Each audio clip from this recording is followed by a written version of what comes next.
minus 7 minutes.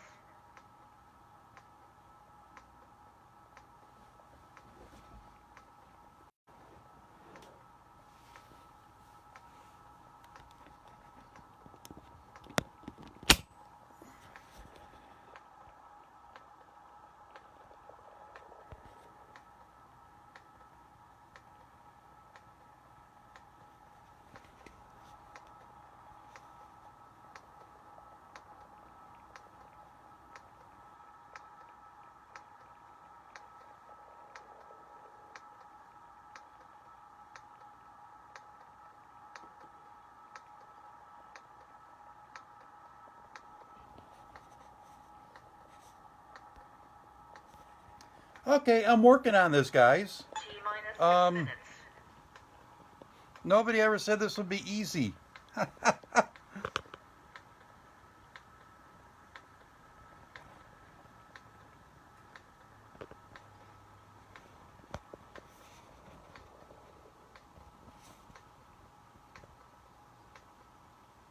Nope, don't want that.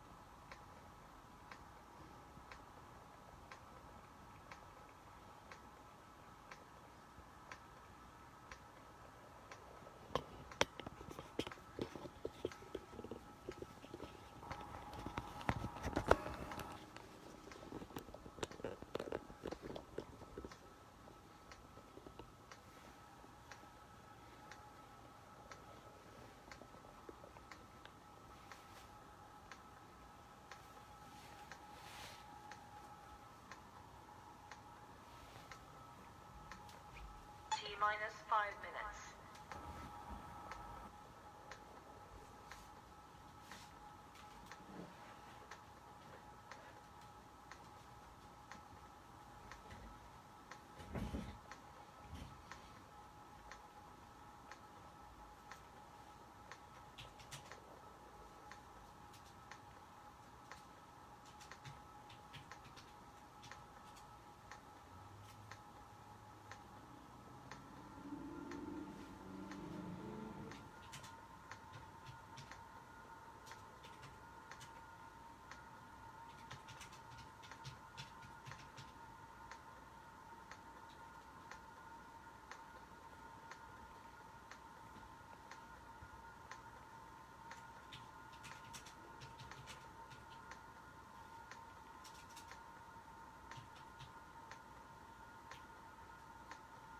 T minus 4 minutes.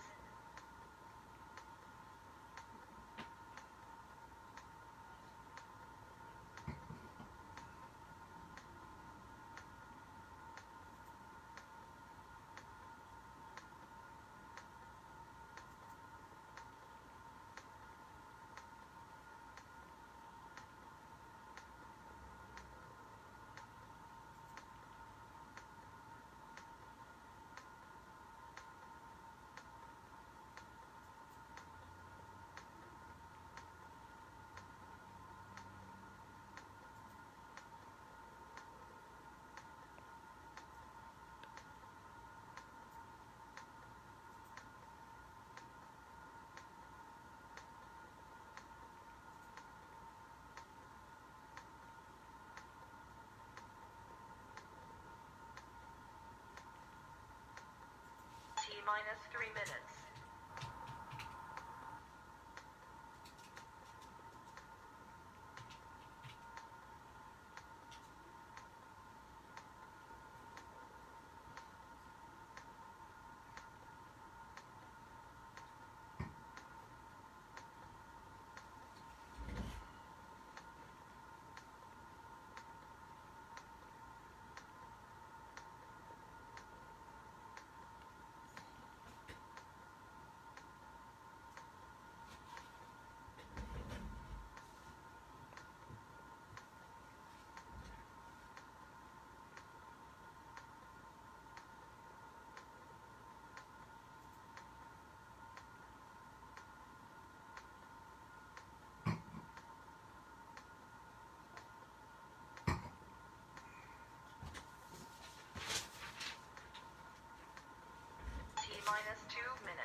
Do you guys have sound? Can somebody hear me?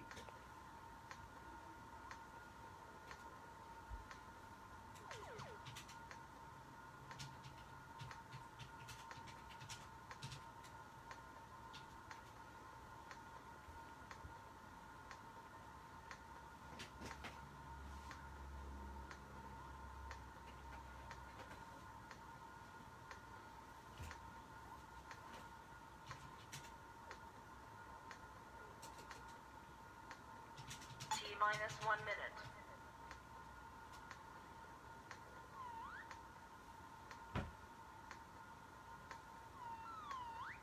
T minus 50 seconds.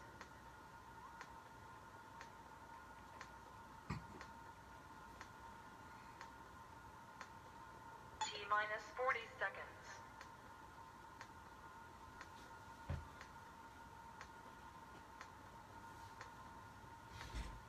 T minus 30 seconds.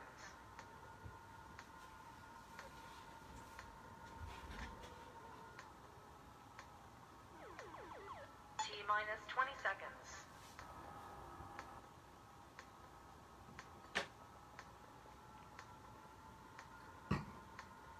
Ten, nine, 8, 7, 6, 5, 4, 3, 2, 1, 0.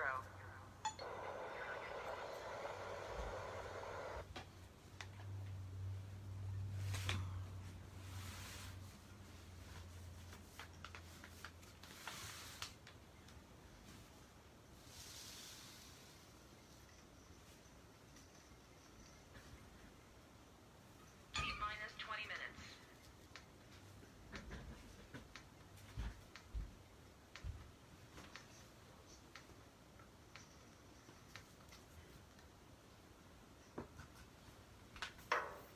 Minor league. Riding the game.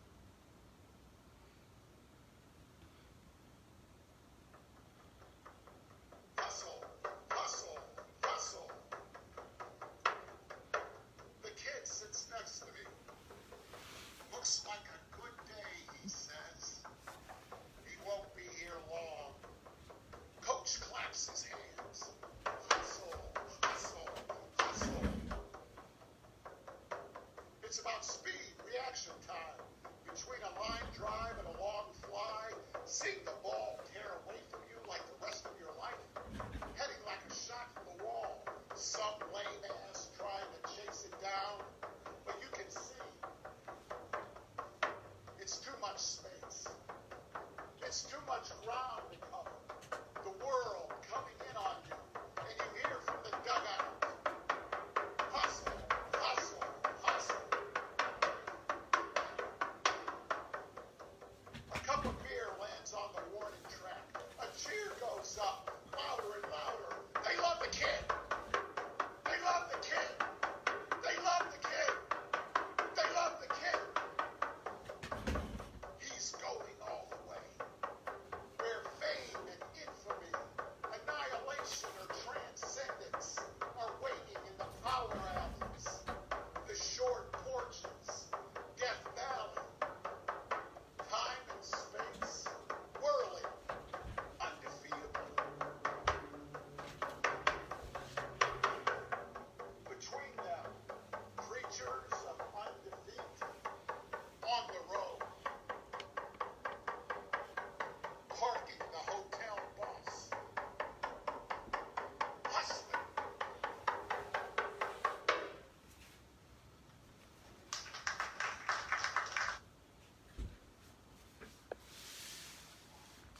That was the great Mr. Joe Rorty at the publication event at the Uptown Arts Center for Richard Theodore's book.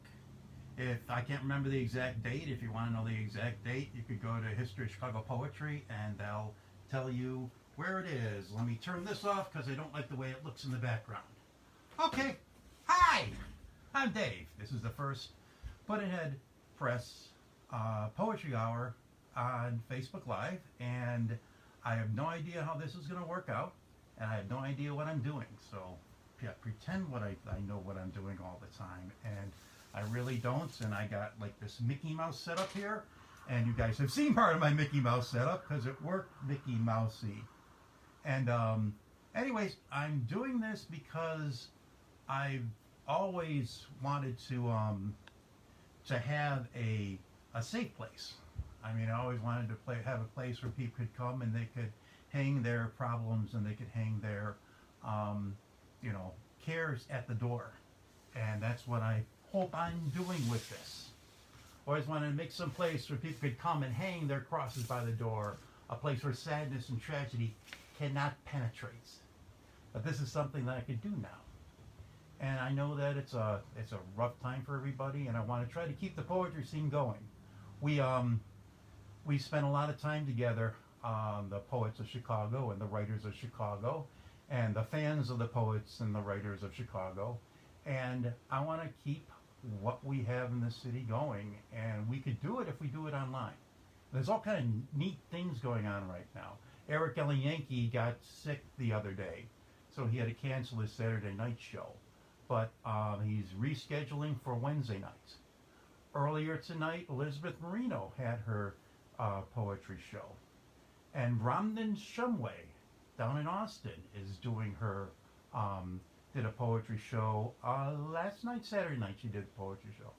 So, I mean, there's lots of stuff going on there and lots of stuff with Chicago flavor on it.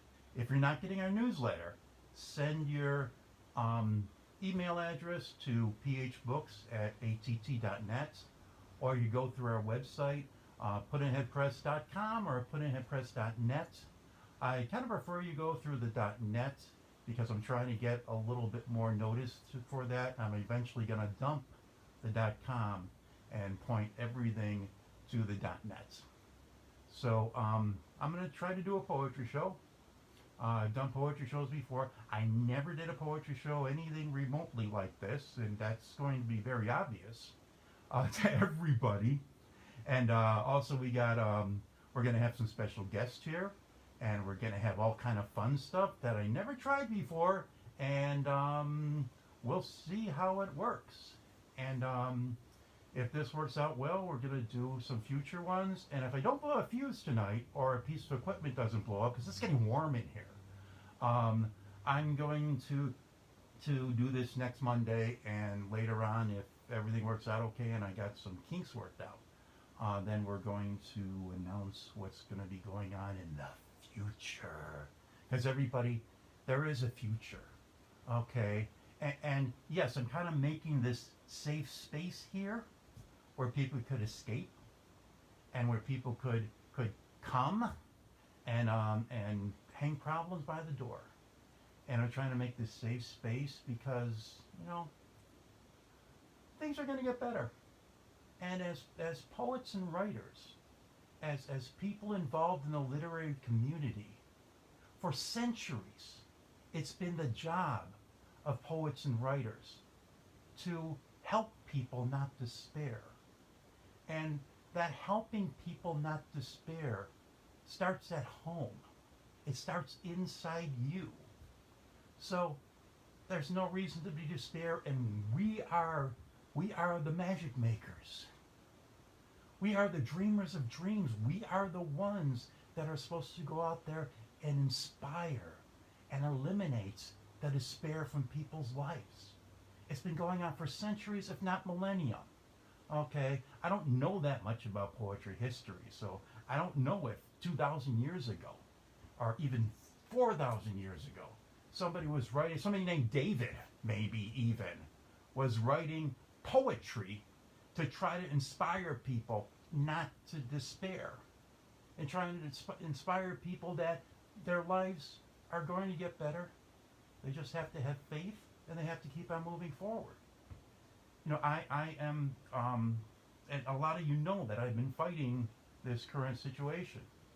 I'm probably not staying at home as much as I should because people need groceries and people need other stuff. So, I mean, you gotta fight. You just can't roll over and die. Now, a lot of people know me. but not a lot of people know me well. I'm Dave Getchick. I run an organization called the Puddin'head Press. In 1985, we published our first book. Actually, there was 4 of us, and nobody wanted to publish us. And instead of despairing, I said, well, let's publish ourselves. Let's do it ourselves. And that's truly what I believe in. I always believe in doing it ourselves. And if you can't do it with a group, do it yourself. And we decided to publish this book called 4-Star Daydream. There was me, there was George Gorecki, there was Ed Pitkowski, there was my sister Karen, and we put together a book called 4-Star Daydream, having no idea what we were really doing.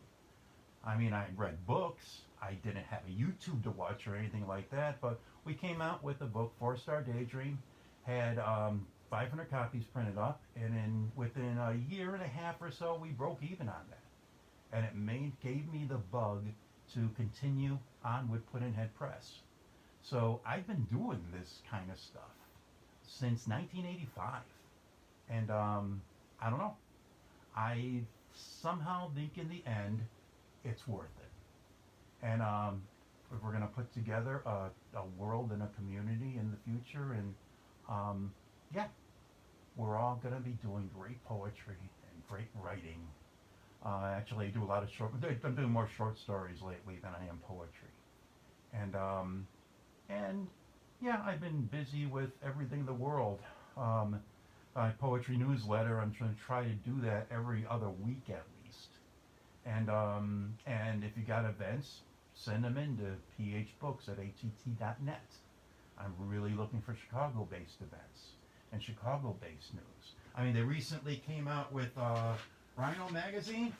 I didn't get a copy, but I pulled out this Rhino magazine. Okay. I pulled out this. It's Rhino magazine. It's a really nice little magazine. It's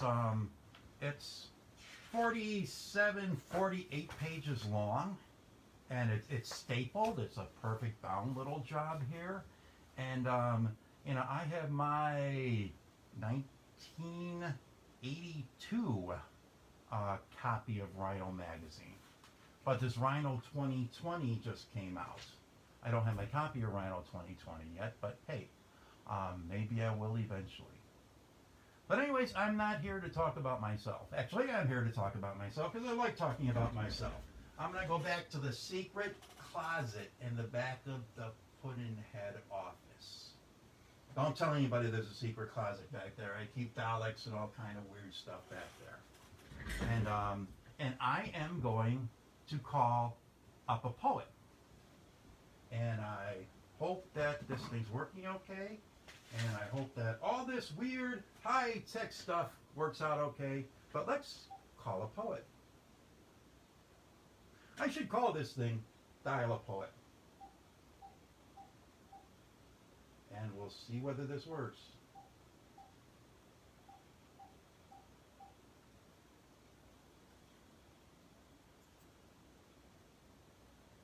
And again, I have to sometimes check.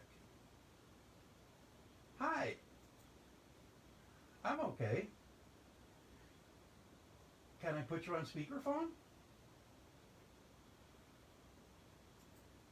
Okay.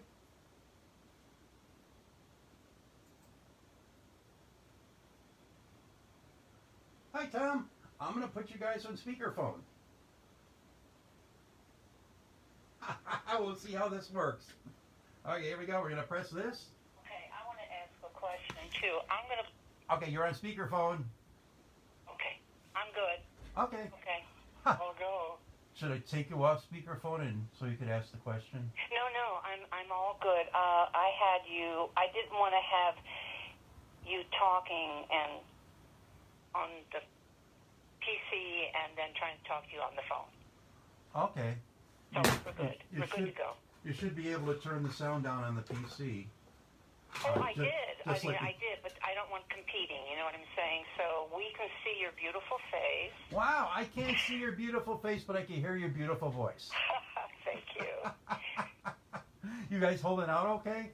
We are. Yes, really are, and we're very excited about being on your show. This is very cool. Well, you've been published all over the place. I guess. You're probably taking this opportunity. I was just whining tonight about, I haven't been published that much, and then I started to think about it.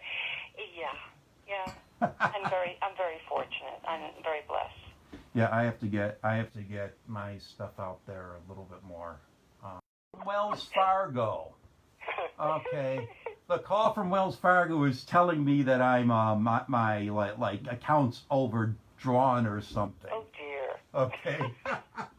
So it's Wells Fargo, and what you can tell them, right? This whole thing is really aggravating because there's a delay in what we see on the screen between that and what we're talking about. Yeah, so I understand. I guess there's a 5-minute delay or something like that. So is that long? yeah. Wow. So if you swear, I could yell at you. But this is not public, so we could swear all we want. Okay. Well, I'll try to behave myself. I have a very naughty mouth, but I'll try and behave. Anyways, the outdoor cafe is closed. Yes, unfortunately. I don't know when it will be opening. I'm like your situation, right? It's no different. It's like everybody's situation. Yeah, I mean, I just have to wait, and it'll open when it opens, and it has to. I had even thought about doing some salons, but you know how that is. You can't guarantee appropriate distance there either. No, you can't, and plus, you're opening up your house. Correct. Okay. I mean, it's to my pleasure, but I can't guarantee anyone's safety, really. I can't do that. Mm-hmm. I mean, we really shouldn't travel right now. No. It's not something that is impossible to do, but, it's salons are nice. Oh, I really love doing it. It's really always my pleasure. We make, you've been to our salons, so you know. Yeah, I've been to your salons, and you get to sit right there by the author. Yes. You guys serve me food. Yes, and drinks. Don't forget the drinks. Okay. Free.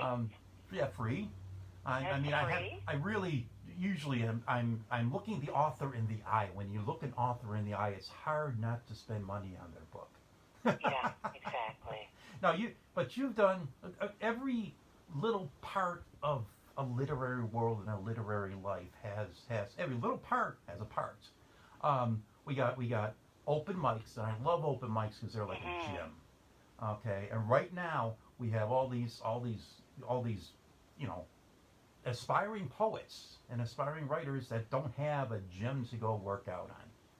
Yeah, and I know you really believe in that, and so do I, and that's why at our poetry event, you like it yours. I mean, we always have a featured poet, we always have a featured musician, and we have an open mic, and we really believe in an open mic. Mm-hmm. We really feel that's extremely important.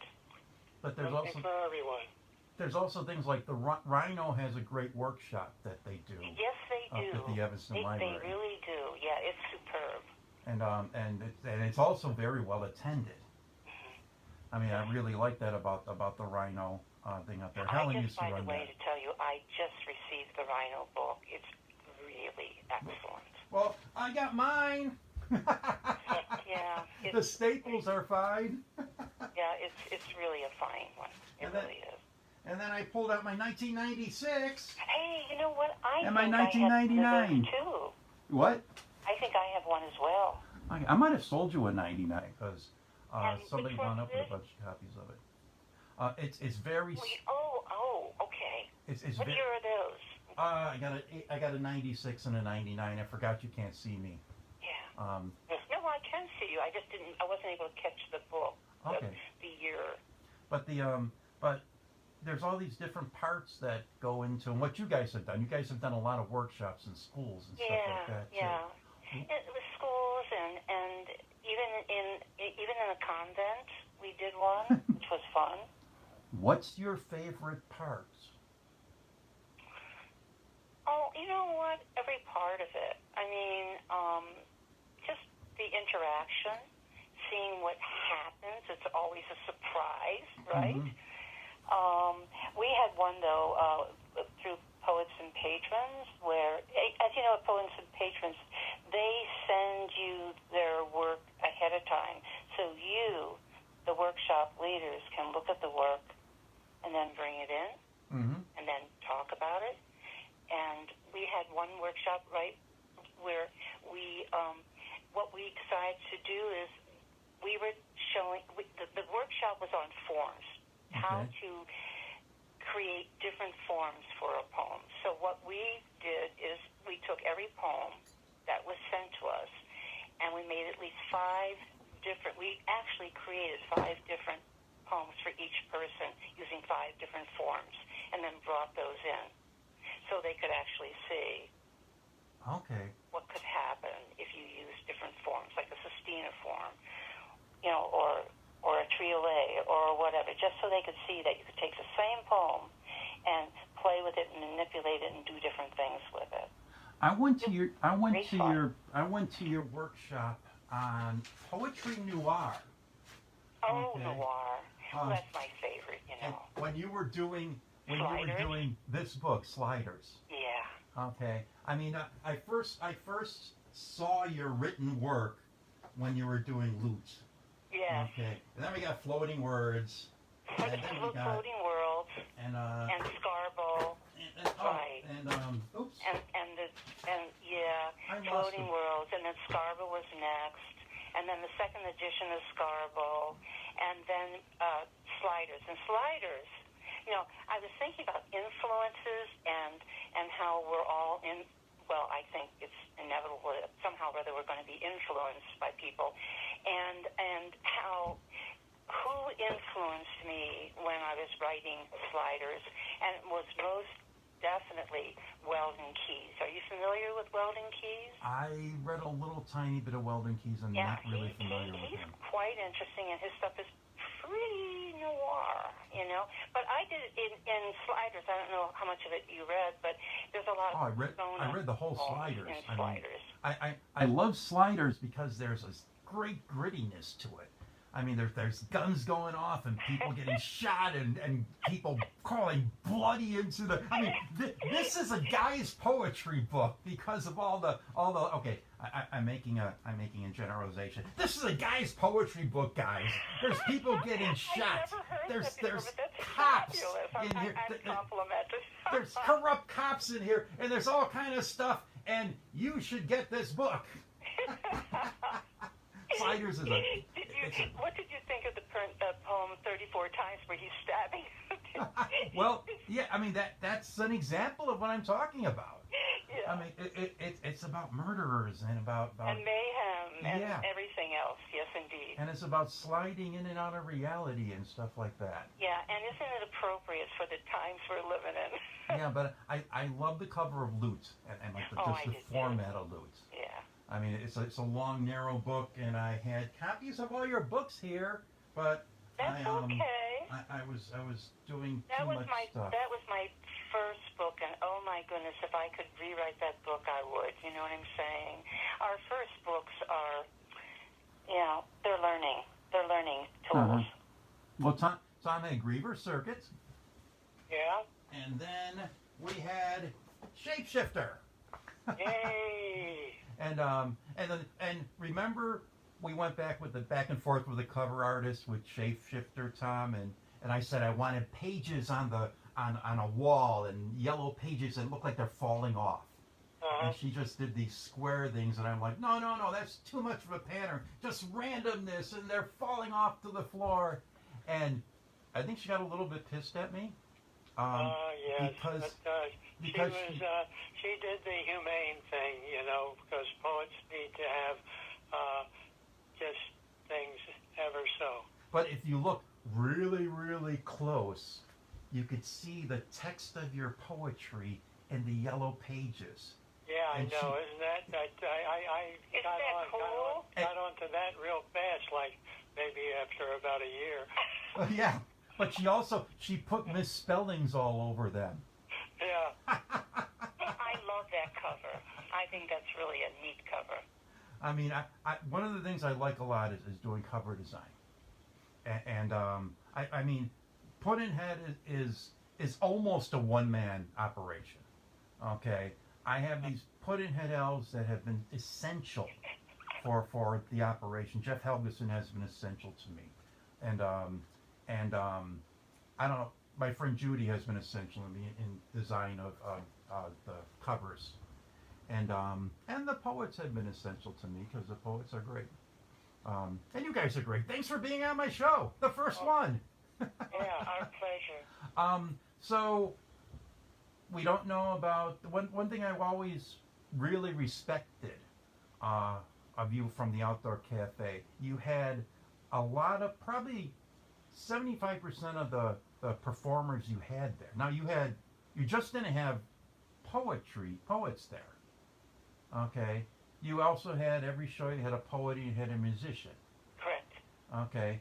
And you always bought a book of the poet Always. that was performing there. Always, always. And in fact, if they brought all their books, I mean, for instance, if they had 5 different kinds of books that we had published over a period of time, I bought all of them. And you bought all of them, and then you had a thing called Janine's Poetry Review. What was? Yes,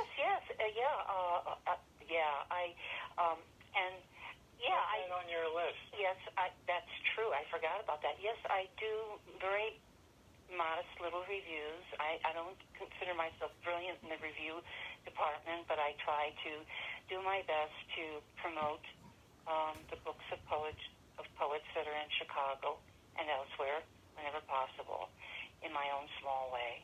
And it's been a pleasure to review people. Mm-hmm. I've been doing this thing called the Chicago Poetry Book Review. And it's not really on Facebook, and it's not really a book review. I just wind up posting, and I would like to post a different Chicago poetry book every day, but it hasn't. It's hard to do that. Sure. And I'm always hoping that people actually go on that Facebook site and make comments and do their own reviews. I mean, if you want to do a review of a poetry book, go to Chicago Poetry Book Review and find it, including Sliders. Okay, and you could go and review Sliders if you want. Right. I know Leonard Lund did a review of Sliders. Mm-hmm. He did a really beautiful job too. And you know what, Dave? That's a great idea. I hadn't thought about that. I will definitely go on there. No, that's the purpose of it. And I would, whenever you posted one of your reviews on Facebook, I would repost it there. Oh, thank you. Well, Okay. wow. I don't know if you noticed do that. I haunt Facebook and I steal stuff from people. Don't tell Stealing anybody. is a good thing. That's how we learn. Stealing. Do you steal from other poets? Stealing. I don't know that I would use that word. I would say I'm influenced by other poets for sure. And coming from an art background, which was my original influence. Wait. You were originally an artist. Did you go to school for art? Yeah, I went to the Art Institute of Chicago. Oh, okay. Yeah, and I started going there as a kid. I won my parents were poor, but I won scholarships to the Saturday School. Mm-hmm. So from the age of 8 until the end of high school, I went to the Saturday School through scholarships, and then I went to the Art Institute after that. And one of the things I realized is the power of influence. Like, you would study the power Picasso, of for influence. instance. Well, he stole from El Greco like crazy. Uh-huh. I mean, and all of the artists were influenced by other artists. Van Gogh was influenced by Malay. Jackson Pollock was influenced by Soutine.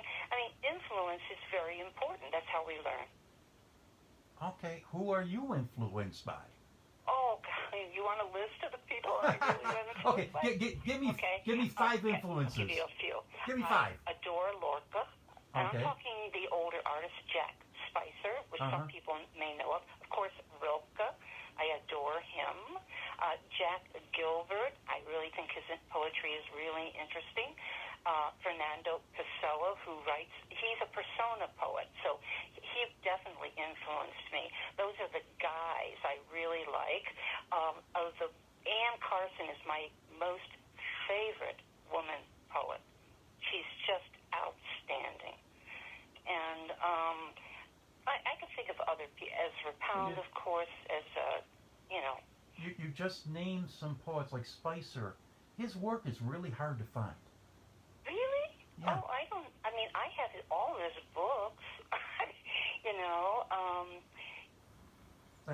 I was really influenced by David Ignato, and Okay, I don't even know if I've ever read. yeah, I mean that's the thing. It's there's these poets that have inspired, inspired me and probably inspired all of us, and it's so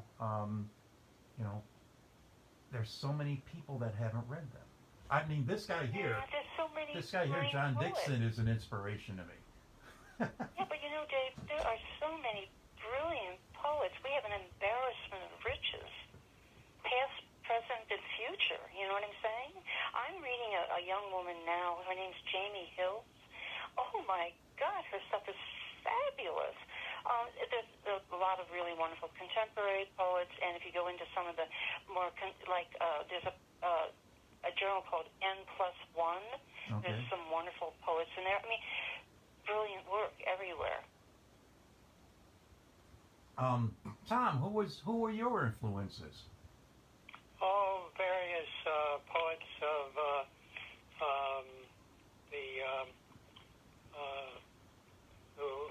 whose books I can afford. You asked me this yesterday, and I went and scrabbled through my piles of books and came up with Walter de la Mare. Okay. Remember Walter de la Mare? I don't. British He's a British poet. very he wrote poems for children and horror stories. He was very versatile. Uh-huh. But what I like him for is the music of his poetry is very seductive, and he was He's very theatrical too, isn't he, Tom? What was his what was his really last is. name? I came upon him on 78th in Washington D.C. Library. Oh, and you've got to check him out, Dave. He's wonderful. What is his last name? de la Mare. Okay. DeLamare. Okay. I mean, Listeners was a famous poem of his, and he was one of these guys who was really big in his day, and there still deserves to be big, but He's kind of camp, though, in his own way, doesn't he? well, I mean, not so much camp. I think he could put up a camp, maybe. well, we've But, talked. if you run into him, let me know. Okay. We've talked before about what poet in Chicago has the best poetry library, and I know, Janine, you've been very supportive of every poet you've met, and you've gone out and bought their books. I have a few books. Let me put it to you like that. There was a poet who died like about 10 years ago, and through some weird stuff, I inherited like a 6,000 poetry book collection. Get out. Yeah. 6,000? Yeah, so I got 6,000 books from him, and I can't beat you there. That's amazing. and I know Hugh Schwartzberg has an awesome collection, and Carlos Cupian has a good collection, I heard too. But someday, and also there's the Read Write Library. Yes, and Okay. yes, the Read Write has a whole collection of Al DeChanova's After Hours, you realize. Yep, and they've been and that's one of my that used to be my slam mistress when I had my Oak Park poetry show Oh, really? with the kids. Yeah, Interesting. it was a great show. It was not unusual for us to get 60 to 80 kids on a Friday night because it was cool there to see listen and do poetry. than to hang out in the park across the street. You know, that is a sweet little library, isn't it? I love the Oak Park Library. But I'm talking about the Read Write. Yeah, the Read Write Library. Yeah, right. That Um, is really sweet. and Nell could always use help with anything. Nell Taylor is there's that lit 50, the 50 greatest literary people in Chicago. That new CD comes out, and Nell has made it a couple years in a row. I mean, she's really making a mark on the city, especially with the younger kids. I just never That's have. important. We need them. Yep, I just never have time to go and share in what she's done. I've been there for a couple events, but not enough. So, can you both read us a poem? Yes, I think we can. Would you like to start here? Sure. And I'm going to do some weird work while you guys are doing that. Weird work? Okay. Yeah, some sneaky stuff. Oh, All okay. right. I'm So going to do sneaky stuff. here's a poem I thought would be good. Morning Song. I mourn the dawn of day before the sun gets up, when the last city lights glow faint in night's hill, where your shadow still clings to the limbs of the elms, but soon will be lost in the morning's orange chime. Since your dream smiles all gone, I mourn the dawn of day. Very pretty. I really like that. Do you want me now I want read mine? now. This is a poem that was published in After Hours in the winter of 2020, and it's titled My Ugly Venus, and it was inspired by a Rambo poem. Speaking of influences, so this is My Ugly Venus. My Venus rank as unwrapped goat cheese and rancor. Rank Venus that no amount of bathwater can make clean. You rise on no half shell. What sea could cleanse you? And yet, you inspire the greatest heights of poetry in me. Your spine curled and just barely supine roils on the soiled bedspread. Your plump thighs, your pocked and dimpled legs spread wide. Your rump that displays one hideous sore when you lift up your knees so I can see.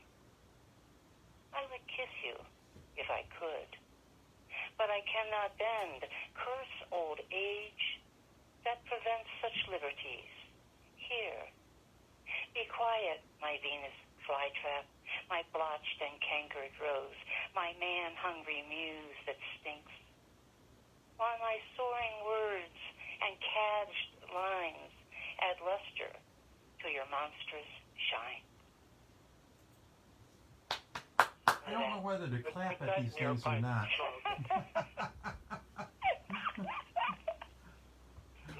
Well, I'm having a problem doing part 2 here.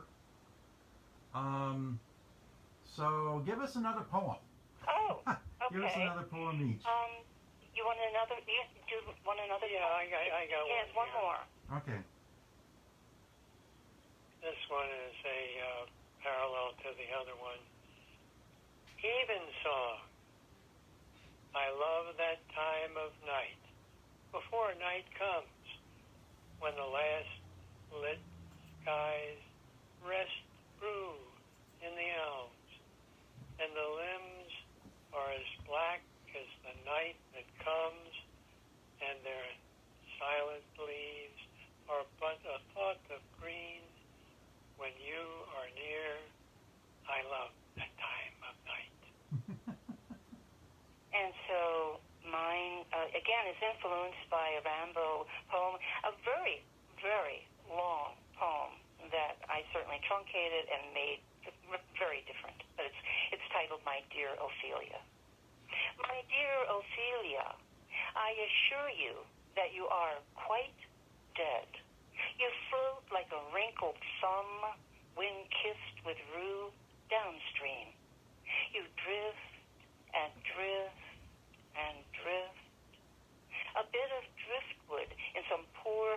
poet's dream as those white, white veils trail behind you?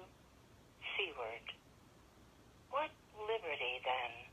What noise? 1,000 stars ring out above you. They are celestial bells that hang from silken cords.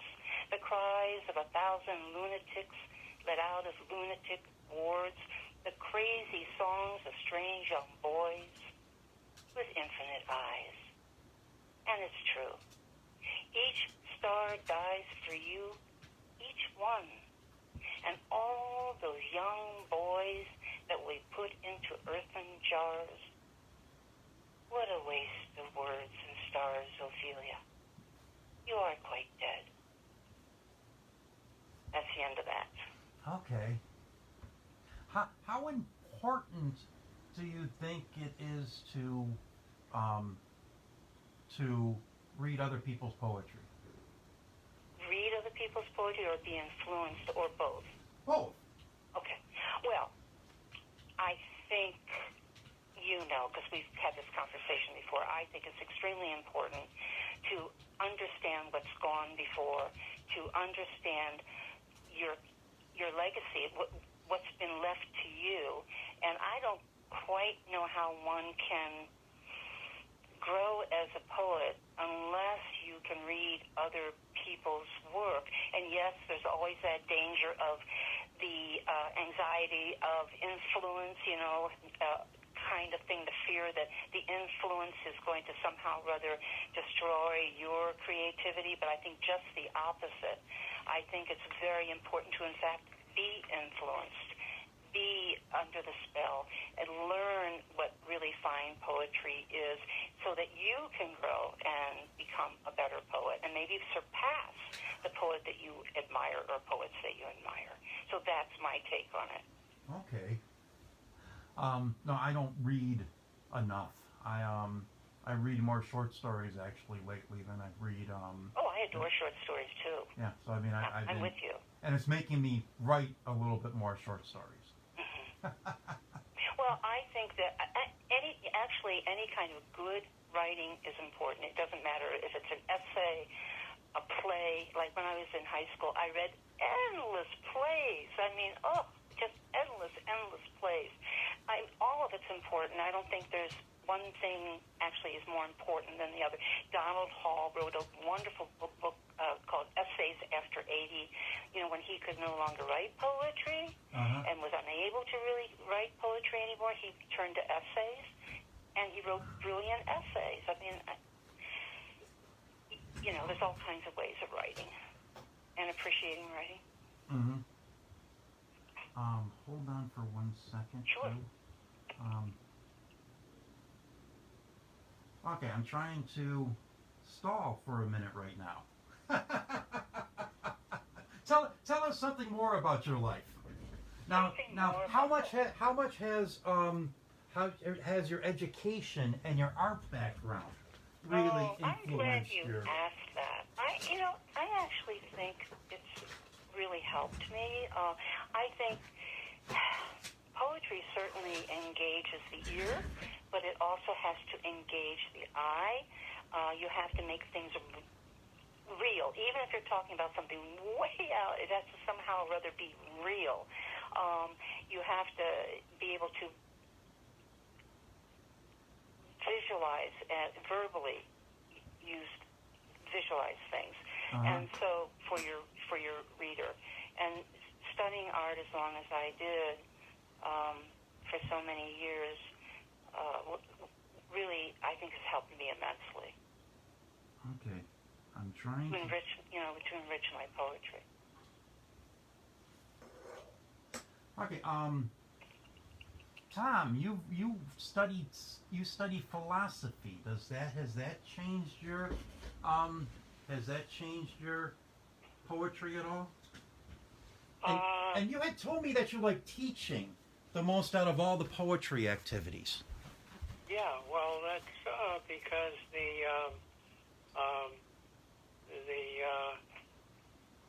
you have a give and a take and it's creative too. An opening up on really believe in a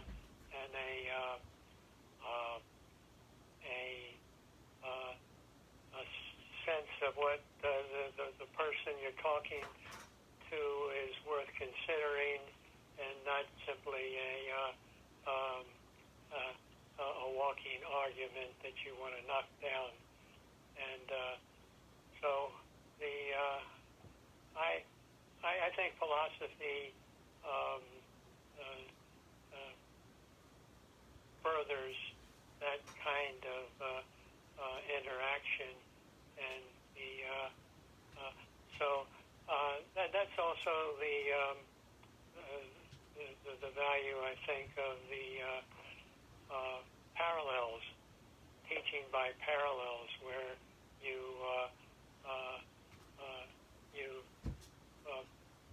bring up characters that have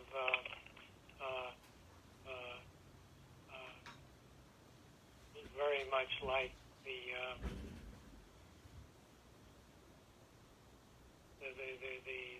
students Mm-hmm. around, I mean, I which love. they are unaware of, and then so teasing those out really is effective. I think the teaching process is always a creative process. It's a give and take. Okay, I got a surprise for you guys. Oh, okay. Okay. Yay! You mentioned poets and patrons before. Yes. Are you a poets and patrons person? Yes. We belong. Yeah, to poets and patrons. Hi, can you hear me? Yeah. There's Hi. someone on the screen that's shushing up. Hi, you can hear me? I can hear you. Oh yeah. Okay, here. Now we're gonna try to do this, and this Okay. has never been done in Chicago poetry before. Yay! Okay.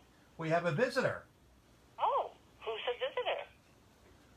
We have Carolyn Johnson. Oh, hey. Hi, Carolyn. Hi. I see you. I see you. Where are the kittens? Okay, Carolyn, that's about as much sound as I could get. No, it's good. It worked. What is there? It worked, but turn your radio down. So I don't have a radio. okay, I don't have anything on either. Not a problem here. okay. Tell us a little bit about poets and patrons, and say hi to my friends Tom and Janine. Yeah, Tom and Janine, they are Hi. faithful members. They every year they pay their dues for poets and patrons, which is just $20, and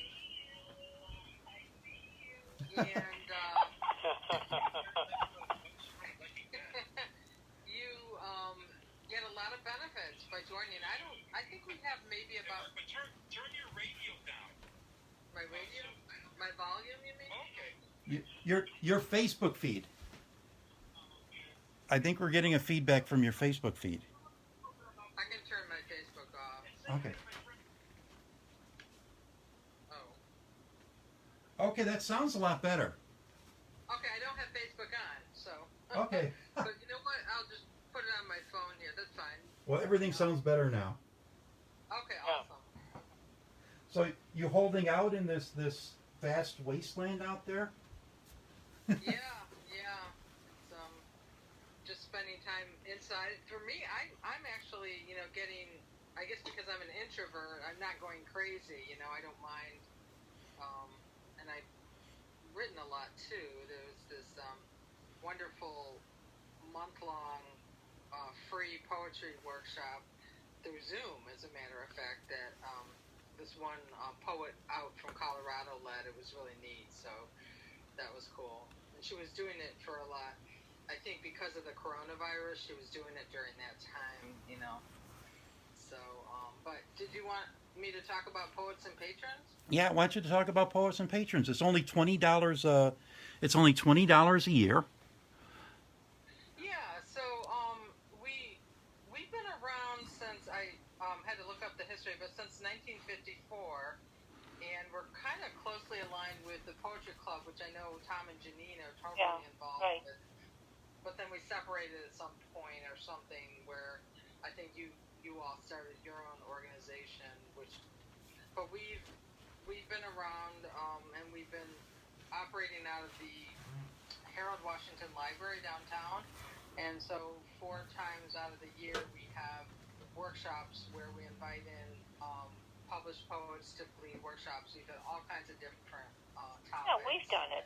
We've done those Yep. too. Tom and Jenny, you were talking about that noir. Well, yeah. That was wonderful. That Thanks. Yeah, we really enjoyed that workshop. that was when I joined Poets and Patrons the last time. When during Janine's reading at the Harold Washington that one time when she was with Sliders. I can't remember the poet that she was with, but we brought Stephen Greer. I brought Stephen Greer there that time too. Oh, really? I didn't realize. I think he was sitting in the back, kind of quiet. Yeah. Photographer. Yeah. Yeah, that's the first time I did. That's the first time Stephen Greer actually met you guys, and that's one of the reasons he said he likes these group of poets and he wanted to work with you guys. How's that going?